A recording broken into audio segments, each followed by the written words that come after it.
Page 110. Nat followed her to the door. You didn't say that you were running away from, he reminded her. Has it gone badly so here in Weatherfield? She might have told him, but looking up, she caught a hint of I told you so in those blue eyes that silenced her. Was Nat laughing at her for behaving like an 8-year-old? Her head went up. Certainly not, she said with dignity. My aunt and uncle have been very kind. And you've managed to stay out of the water? That superior tone of his.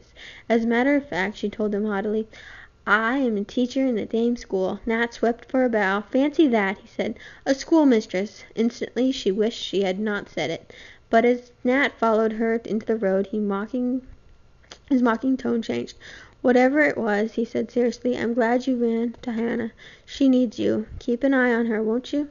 What a contradictory person he was, she thought, hurrying along the south road, always putting her at a disadvantage somehow, and yet now and then surprising her, letting her peek through a door that always seemed to slam shut again before he could actually see inside. She would never know what to expect from him. That's page 10. Now look, we made it to chapter 2. Starting on page 11. Midsummer heat lay heavily upon the Connecticut Valley. The bare feet of the children were covered with fine dust from the road. Inside the kitchen, the small bodies squirmed on the hard benches, and eyes strayed from the primers to gaze through the door at the forbidden sunshine. Kit felt as restless as her pupils. If only I could be like Mercy, Kit thought. When her own voice rose in exasperation, she was ashamed, remembering Mercy's unfailing patience. Watching Mercy this morning, she thought again soberly of the words that Mercy had spoken earlier in the summer. There had been a rare afternoon when Judith had invited Kit to go with some other girls of this town to pick flowers and picnic along the shore of the river. At the last moment Kit had turned back to Mercy and cried impulsively, Oh, if only you could go too, Mercy. How can you bear it, always staying behind? And Mercy had answered serenely, Oh, I settled that a long time ago. I remember it very well. Father had carried me to the doorstep, and I sat there watching the children playing a game in the road. I thought of all the things I would never be able to do, and then I thought about the things that I could do. Since then, I've just never thought much about it. Teaching the children was certainly something that Mercy could do, with love and skill, and yet Kit often wondered that it was worth it. All this work to master their letters. She herself had been eager to learn, scarcely able to wait to open that wonderful volume in Grandfather's library. But most of these children would never even imagine the adventures the words could mean. Here in New England, books contained only a dreary collection of sermons, or at most some pious religious poetry. Sighing, Kit glanced over the docilely bent heads of her charges toward the open doorway, and as she did so, a sudden motion caught her attention. She moved quickly. I'm sure someone is out there again, she thought. Today I'm going to find out. Yes, for the third time, a little bunch of flowers, buttercups, and wild geraniums lay on the doorstep. As she bent to pick them up, she was certain that a shadowy figure slipped behind a tree. Curiosity made her forget her pupils, and stepping into the road, she saw a small figure, plainly, and recognized Prudence Craft. Prudence, she called, don't run away. Is it you who left the flowers? The child came slowly from behind the tree.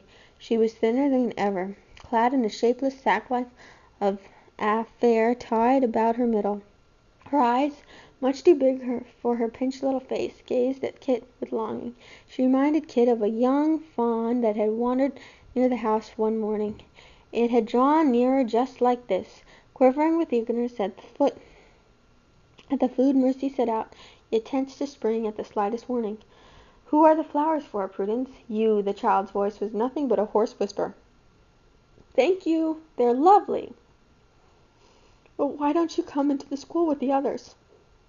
I'm too big, stammered Prudence. You mean you know how to read already? Nah. Pa wanted me to go to school, but Ma says I'm too stupid. You don't really believe that, do you, Prudence? A bare toe dug into the dirt of the roadway. I don't know. I hear you when the door is open. I bet I could learn as good as them. Of course you could, and you ought to. Why don't you come in with me right now and see how easy it is? Prudence shook her head violently. Somebody'd tell me. What if they did? Ma'd cane me. I'm not supposed to speak to you. Remember Goodwife Cruft's hard-thin mouth? Remember in Goodwife's card? thin mouth. Kit did not urge. Prudence, she suggested instead. You could learn to read by yourself if you really wanted to. I haven't any horn. Kit remembered something. Is there a place where you could meet me where no one could tell you? She asked. Can you get to the meadows? Prudence nodded. Nobody cares where I go, just so's I get the work done, she said. Then, if you'll try to meet me there this afternoon, I'll bring you a hornbook and I'll teach you to read some of it. Will you come? If I get finished, Prudence breathed. You know the path that leads from the south road over to Blackberry Pond? Prudence gulped. The witch lives down there. Don't be silly. She's a gentle old woman who wouldn't harm a field mouse. Anyway, you don't need to go that far. There's a big willow tree just down the path. I'll wait for you there. Will you try? The struggle behind those round eyes hurt to watch. Maybe, whispered Prudence, and then she turned and ran. Kit walked slowly into the schoolroom. What excuse could she make to get into her trunks today? At the bottom of one of them she had remembered was a little horn-book. It was a present brought from England by friends of her grandfather's. It was backed by silver filigree, underlaid with red satin, and it was a small silver handle. It had a small silver handle. Okay, it's page 114.